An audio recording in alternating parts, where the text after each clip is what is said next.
সম্মানিত ভাই এবং বন্ধুগণ, আল্লামা দেলোয়ার হোসেন সাঈদী শহীদ একটি নাম, একটি ইতিহাস। দিনের কথা বলার কারণেই তাকে নিষ্ঠুরভাবে জেলখানায় হত্যা করা হয়েছে। এটা ভাবতেও অবাক লাগে, কিভাবে সরকারি যন্ত্র ব্যবহার করে, আইন আদালতকে ব্যবহার করে একজন নিরপরাধ মানুষকে নাম পরিবর্তন করে, উনি ওই ব্যক্তিই নন যে নামে তাকে ফাঁসি দেওয়া হয়েছে। আপনারা শুনেছেন, ট্রাইব্যুনালে যখন ওনাকে ফাঁসি দেওয়া হয়, আমার এখনো মনে আছে, ট্রাইব্যুনালের বিচারপতি, ট্রাইব্যুনালের যিনি চেয়ারম্যান ছিলেন, এই ভদ্রলোক, উনি বলতেছিলেন যে আমরা আল্লামা দেলোয়ার হোসেন সাঈদীর ফাঁসি দিচ্ছি না, আমরা দেলু শিকদারের ফাঁসি দিচ্ছি। মানে কত ধরনের শয়তানি, এই যে কথা থেকে আরো বোঝা যায়। এবং আমরা বিশ্বাস করি এই টোটাল বিচার ব্যবস্থা যে অবৈধ ছিল, অন্যায় ছিল, আর অল্প কিছুদিনের ব্যবধানে জাতির কাছে আরো অফিসিয়ালি প্রমাণ হবে ইনশাআল্লাহ। আজকের এই ইফতার মাহফিলে আমি অন্তর্বর্তীকালীন সরকারের কাছে আহ্বান জানাবো, শহীদ আমিরে জামাত মাওলানা মতিউর রহমান নিজামী, শহীদ সেক্রেটারি জেনারেল আলী হাসান মোহাম্মদ মুজাহিদ, শহীদ কামারুজ্জামান, শহীদ আব্দুল কাদের মোল্লা, শহীদ মীর কাসেম আলী সহ আমাদের প্রিয় রাহবার শহীদ আল্লামা সাঈদী সাহেব সহ যাদেরকেই হয় ফাঁসিতে ঝুলিয়ে অথবা জেলখানায় নিষ্ঠুরভাবে হত্যা করা হয়েছে, এই হত্যাকাণ্ডের সাথে যারা জড়িত, সরকার,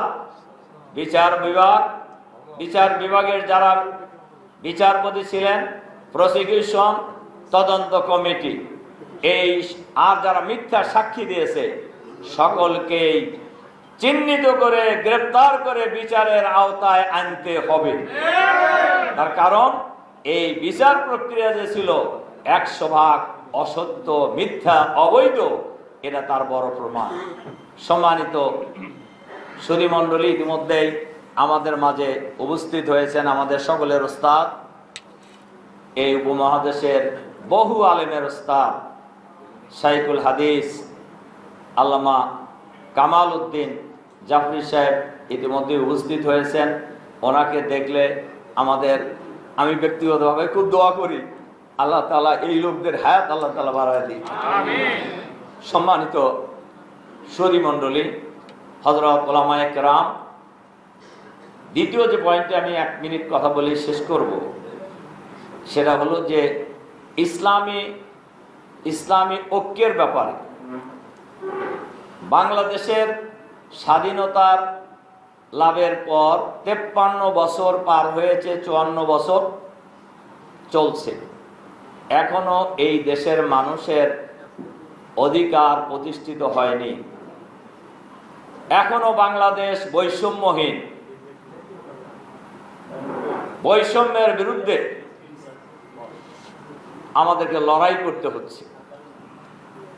কাজেই বৈষম্যহীন সমাজ যদি বাংলাদেশে কায়েম করতে হয়, তাহলে ইসলামী আদর্শ অনুশাসনের, ইসলামী আদর্শ প্রতিষ্ঠার কোনো বিকল্প নেই। আর ইসলামী আদর্শ যদি প্রতিষ্ঠিত করতে হয়, তাহলে ওলামায়ে কেরামের ঐক্যের কোনো বিকল্প নেই।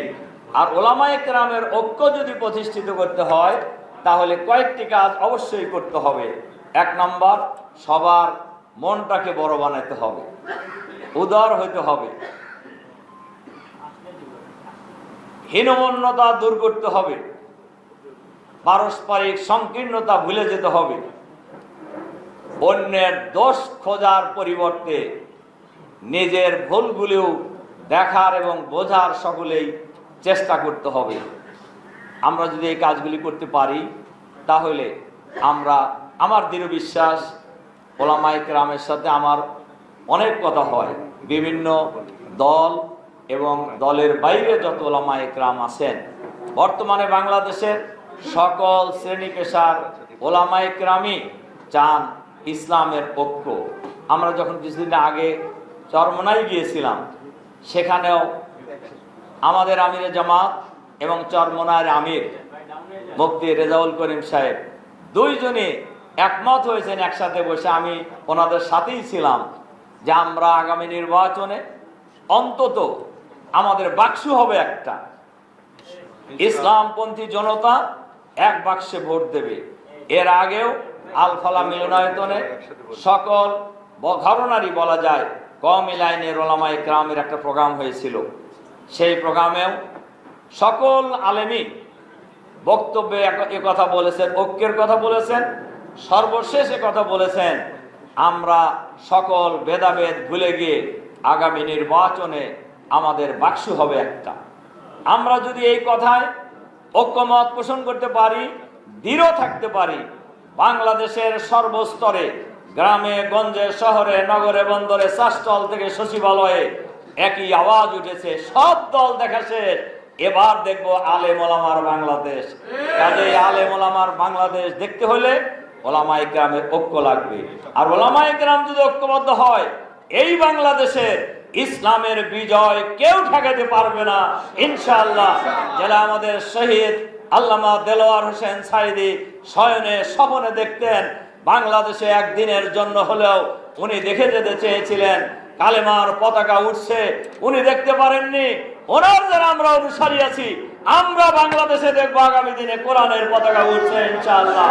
আজকের এই আলোচনা সভায় ইফতার মাহফিলে আমি সেই আশাবাদ ব্যক্ত করে সকল শ্রেণী পেশার ওলামায়ে কেরামকে দল মত জাতি ধর্ম বর্ণ নির্বিশেষে সবকিছু ভুলে গিয়ে ঐক্যবদ্ধভাবে আমরা আগামী দিনে পথ চলবো ইনশাআল্লাহ। এই বাংলাদেশ হবে ইসলামের বাংলাদেশ ইনশাআল্লাহ। আল্লাহ তাআলা আমাদের সেই তৌফিক দান করুন। এ কথা বলেই আপনাদের প্রতি আবারও আন্তরিক সালাম এবং মোবারকবাদ জানিয়ে, আপনাদের প্রতি আবারও কৃতজ্ঞতা জানিয়ে, সাংবাদিক বন্ধুদেরকেও আবার সালাম জানিয়ে আমার কথা শেষ করছি। আল্লাহ হাফেজ।